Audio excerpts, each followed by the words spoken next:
Get ready for the dictation. Start.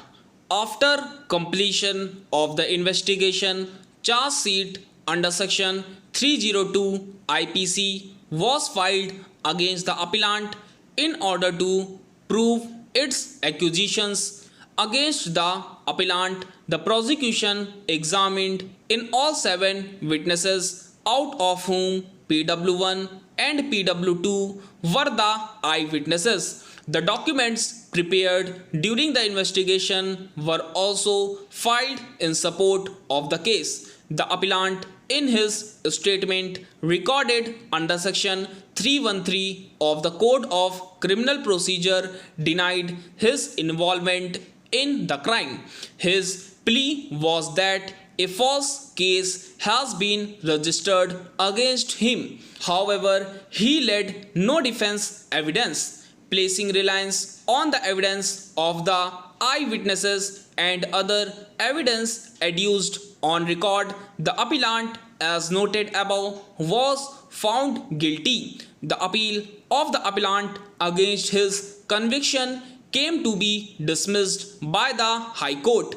Mr. Arvind Kumar, learned counsel appearing on behalf of the appellant, submitted that the High Court committed a serious error in appreciating the evidence of the alleged eyewitnesses and undue importance to the recovery of the weapon of offense has been given. It was urged that the High Court has failed to take cognizance of the fact that no motive has been attributed to the appellant for commission of the offense. Therefore, the appellant could not have been found guilty of the charge levelled against him.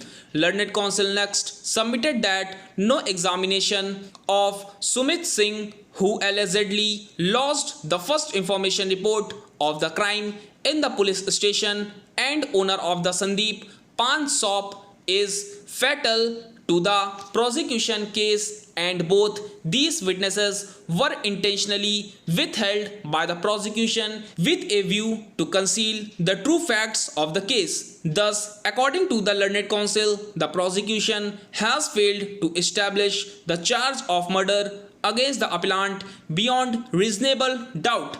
Per contra, Mr. Sushil Singh, learned counsel appearing on behalf of the state, supported the judgments of the courts below. Mr. Singh submitted that the evidence of the eyewitnesses, supported by other ocular and documentary evidence, has been rightly examined and appreciated by the trial court as well as by the High Court. He submitted that no adverse inference can be drawn against the prosecution for non-examination of the informant and other witness, because the prosecution has fully established the charge against the appellant beyond reasonable doubt by leading reliable and convincing evidence. Learned counsel further submitted that in the presence of direct evidence, motive recedes to the background, and therefore it is not necessary for the prosecution to prove the motive of the appellant to commit the murder of the deceased.